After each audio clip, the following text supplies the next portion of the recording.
All right, so let's have a look at Palantir stock, PLTR aftermarket close. They reported earnings, so earnings pretty good, but this is very high growth stock. Earnings beat, revenue beat, guidance they slightly guided higher, but when stock has a very high price to earnings, and it's giving that they're gonna grow and they're gonna keep growing double digit every single quarter or every single year.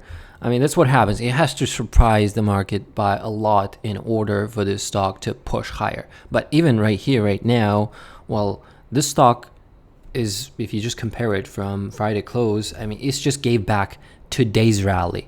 Today into the report, this was just melting up and closed 8% for today, which it normally doesn't move this much. But here's what I'm watching. But before we get into this, let's take a look at option activity, which second highest option volume today. 65% calls, 35% puts. That's the volume. Again, this is not as plain as it is. You're seeing here 1.1 million volume. There could have been done many strategies. All right, spreads, calendars, all sorts. But anytime stock is running up into earnings like this, it's usually people try to sell a call, especially given this level of a 25.50. So now this is the resistance level, right? Since it was sitting at resistance, and right here, right now, you can just compare this price action from back when it reported earnings. It was somewhere around here, right? It gapped up, and look at this channel.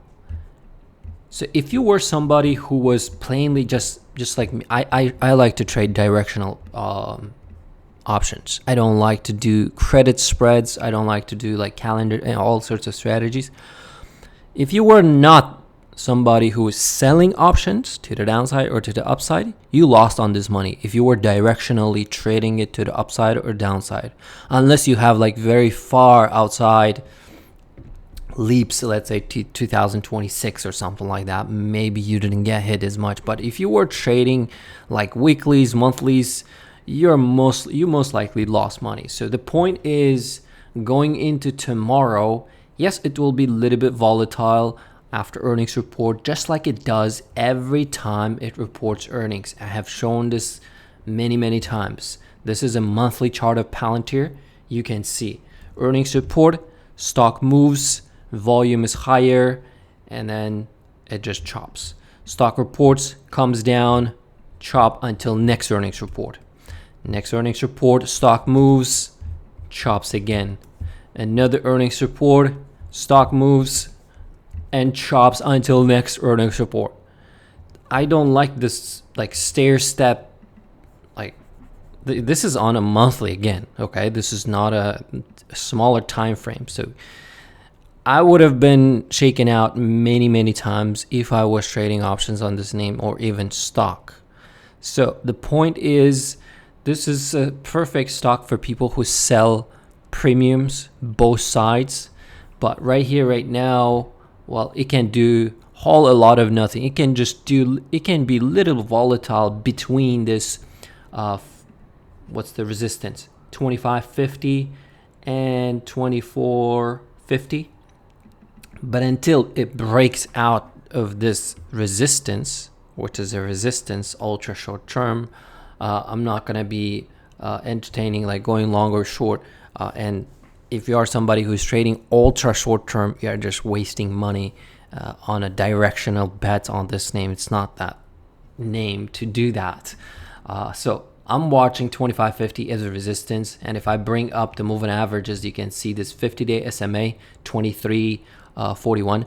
That's the support. That's 50-day moving average. That's the support, because also you can see ultra short term. I can draw resistance right here, which should act 23 as a support as well, because when it slipped below, it acted as a resistance, couldn't get back above it until today, and we just went back above the 50-day SMA.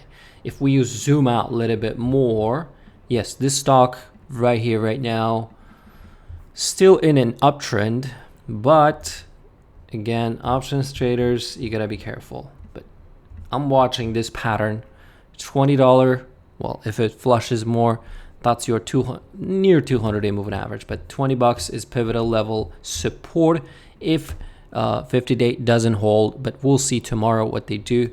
But 25.50, 27.50, and then 29 from 2021. This is the high I'm watching as the resistance levels for Palantir, which is pretty big resistance level because after going public, it traded below this level for quite some time, and there are a lot of people in this, basically in this range between 29 and all the way from 20 to 29, you can see. So that's what I'm watching for Palantir. So let's see what happens tomorrow. Thanks for watching. See you in the next one.